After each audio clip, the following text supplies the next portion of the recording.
ವಿಧಾನಸಭೆಯಲ್ಲಿ ಸ್ಪೀಕರ್ ಹುದ್ದೆಗೆ ಅಗೌರವ ತೋರಿದ ಬಿಜೆಪಿ ಶಾಸಕರನ್ನು ಸ್ಪೀಕರ್ ಯುಟಿ ಖಾದರ್ ಮುಂದಿನ 6 ತಿಂಗಳವರೆಗೂ ಕಲಾಪದಿಂದ ಅಮಾನತು ಮಾಡಿದ್ದಾರೆ. ವಿಧಾನಸಭೆಯಲ್ಲಿ ಸ್ಪೀಕರ್ ಹುದ್ದೆಗೆ ಅಗೌರವ ತೋರಿದ ಬಿಜೆಪಿ ಶಾಸಕರನ್ನು ಸ್ಪೀಕರ್ ಯುಟಿ ಖಾದರ್ ಮುಂದಿನ 6 ತಿಂಗಳವರೆಗೂ ಕಲಾಪದಿಂದ ಅಮಾನತು ಮಾಡಿದ್ದಾರೆ. ಬಿಜೆಪಿ ಶಾಸಕರಾದ ಬೈರತಿ ಬಸವರಾಜ, ಡಾ. ಶೈಲೇಂದ್ರ ಬೆಲ್ದಾಳೆ, ಮುನಿರತ್ನ, ಧೀರಗ್ ಮುನಿರತ್ನ, ಬಿಪಿ ಹರೀಶ್, ಡಾ. ಭರತ್ ಶೆಟ್ಟಿ, ಚಂದ್ರು ಲಮಾಣಿ, ಉಮಾನಾಥ ಕೋಟ್ಯಾನ್, ರಾಮಮೂರ್ತಿ, ದೊಡ್ಡನಗೌಡ ಪಾಟೀಲ್, ಡಾ. ಅಶ್ವಥ್ ನಾರಾಯಣ, ಯಶಪಾಲ್ ಸುವರ್ಣ, ಬಿ. ಸುರೇಶ್ ಗೌಡ, ಶರಣು ಸಲಗರ, ಚನ್ನಬಸಪ್ಪ, ಬಸವರಾಜ ಮತ್ತಿಮೂಡ, ಎಸ್ಆರ್ ವಿಶ್ವನಾಥ್ ಅವರನ್ನು ಮಾರ್ಷಲ್ಗಳು ಕಲಾಪದಿಂದ ಹೊರಗೆ ತಂದು ಬಿಟ್ಟಿದ್ದಾರೆ. ರಾಜ್ಯ ರಾಜಕಾರಣದಲ್ಲಿ ಕೋಲಾಹಲ ಎಬ್ಬಿಸಿರುವ ಹನಿ ಟ್ರ್ಯಾಪ್ ಹಾಗೂ ಮುಸ್ಲಿಂ ಮೀಸಲಾತಿ ವಿಚಾರಗಳು ವಿಧಾನಸಭೆ ಕಲಾಪದಲ್ಲಿ ಶುಕ್ರವಾರ ಹೈಡ್ರಾಮಾಕ್ಕೆ ಕಾರಣವಾಯಿತು. ಮುಸ್ಲಿಂ ಮೀಸಲಾತಿ ವಿಧೇಯಕದ ಕುರಿತು ಸರ್ಕಾರ ಚರ್ಚೆಗೆ ಮುಂದಾಯಿತು. ಇದೇ ವೇಳೆ ಬಿಜೆಪಿ ಶಾಸಕರು ತೀವ್ರ ವಿರೋಧ ವ್ಯಕ್ತಪಡಿಸಿದರು.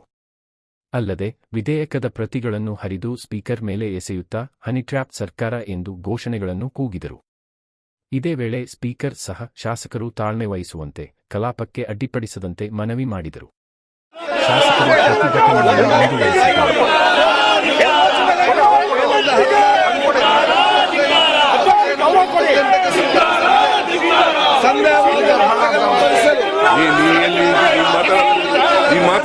ಮುಂದುವರಿಸಿದ್ದಾರೆ.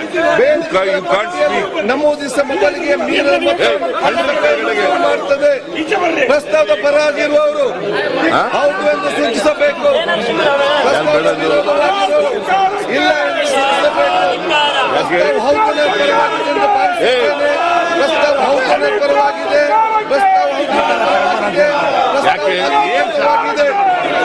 ಕೆಳಗಡೆ ಇಳಿಸ್ರಿ. ಹನಿ ಟ್ರಾಪ್ ಸರ್ಕಾರಕ್ಕೆ, ಹನಿ ಟ್ರಾಪ್ ಸರ್ಕಾರಕ್ಕೆ, ಹನಿ ಟ್ರಾಪ್ಗೆ ಕುಮ್ಮಕ್ಕು ನೀಡುತ್ತಿರುವ ಸರ್ಕಾರ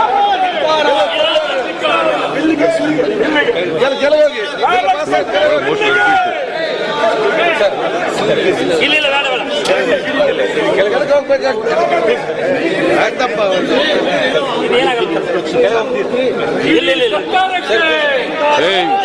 ಇಳಿಸಿ ಕೆಳಗಡೆ. ಕೆಳಗಡೆಗೆ ಹೇಳಪ್ಪ ಸರ್. ಈಗ ಶೋಕ ತಿಳಿಸ್ಕೋಬೇಕಾ?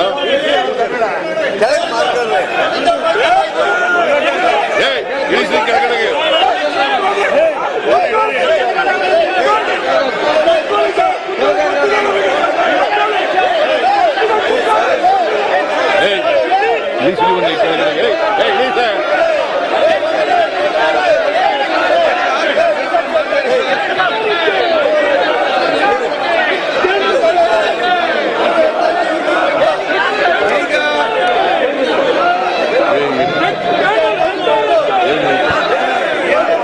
ಈಗ ಸದನವನ್ನು 10 ನಿಮಿಷ ಮುಂದೂಡುತ್ತೇವೆ.